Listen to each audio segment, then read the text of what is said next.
Hello, everyone. Welcome to Celsius 233, your go-to place for fiction book summaries. Today we will lose ourselves in Crime and Punishment by Fyodor Dostoevsky. Crime and Punishment is a psychological novel by Russian author Fyodor Dostoevsky, first published in 1866.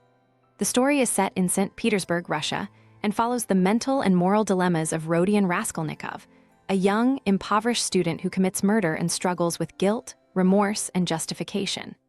As one of Dostoevsky's major works, the novel delves deeply into themes of morality, free will, and the psychological complexity of the human condition. Plot summary. On a sweltering July evening in St. Petersburg, Rodion Raskolnikov, a former student, slips out of his cramped garret with an anxious heart. His mind is consumed by dark thoughts, and he avoids his landlady, from whom he owes rent, as if even a simple encounter might derail his growing obsession. Rodion is planning something terrible, something that has taken root in the depths of his soul, festering for weeks: murder. He believes that certain exceptional people, like Napoleon, can transcend the laws of morality for the greater good, and he imagines himself one of them.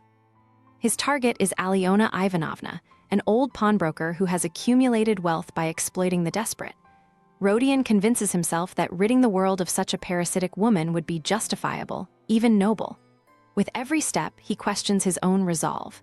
He is tormented by uncertainty, yet drawn toward an inevitable confrontation. When he arrives at her apartment, time seems to slow as he carries out the deed, striking her with a heavy axe.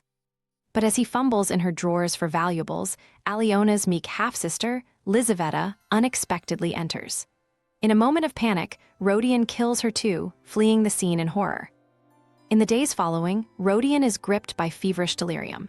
He sinks into paranoia, convinced that every glance or question from a stranger is a sign that they know his secret. He isolates himself further from his few remaining ties, his mother, Pulcheria, and his devoted sister, Dunya, who arrive in the city soon after. Pulcheria and Dunya are worried for Rodion, unaware of the storm brewing inside him. Dunya herself faces her own trials, as she is pursued by two very different men: the calculating and self-serving Pyotr Petrovich Luzhin, whom she reluctantly considers marrying to help her family, and the morally ambiguous Svidrigailov, who once tried to seduce her.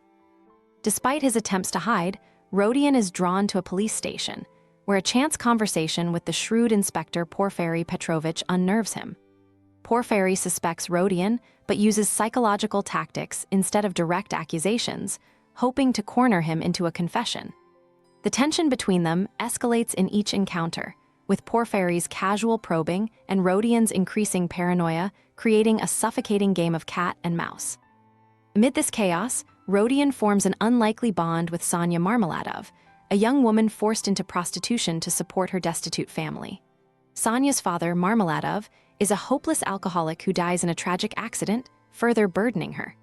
Yet, Sonya remains pure-hearted, living in quiet sacrifice for the people she loves. She becomes a mirror to Rodion's guilt, embodying a kind of suffering he cannot comprehend, one rooted in love and faith rather than pride and intellect. Rodion is both repelled by and drawn to her unwavering goodness. In moments of torment, he confides in her, and it is to her that he ultimately reveals the truth of his crime. Rodion's internal struggle intensifies. He is caught between his desire to be above ordinary moral laws and the crushing weight of guilt that slowly eats away at him. Sonya, though devastated by his confession, implores him to repent and surrender. She believes in redemption and clings to the hope that Rodion can find peace if he seeks atonement. But Rodion resists, still clinging to the idea that his crime was justified, that he is somehow different, special, until he realizes that his isolation and suffering are of his own making. Meanwhile, Svidrigailov, who harbors his own dark past and unrequited desire for Dunya, becomes a figure of growing unease in Rodion's life. He is the embodiment of unchecked amorality, a man who, like Rodion, has committed terrible acts but without the same torment. Svidrigailov's ability to live with his sins and his ultimate decision to take his own life after a failed attempt to win Dunya's love serves as a stark warning to Rodion. In Svidrigailov's self-destruction, Rodion sees a possible end to his own path, complete moral collapse and death. As time wears on, Rodion finds himself increasingly cornered, both by Porfiry's relentless pressure and by his own guilt. Porfiry eventually confronts Rodion, revealing that he has known for some time that Rodion is the murderer. But Porfiry, rather than arresting him, urges him to confess voluntarily, believing that only through confession and punishment can Rodion find true redemption. It is Sonya's faith and love that finally tip the scales. Unable to bear the torment any longer, Rodion goes to the police station and confesses. The weight of his crime, which had isolated him from everyone, is lifted in that moment. He is sentenced to a Siberian penal colony, where Sonya follows him, embodying the novel's central theme of selfless love and redemption through suffering. Though still struggling with his sense of guilt, Rodion begins to soften. The seeds of change are planted in his heart, and the possibility of spiritual rebirth flickers on the horizon.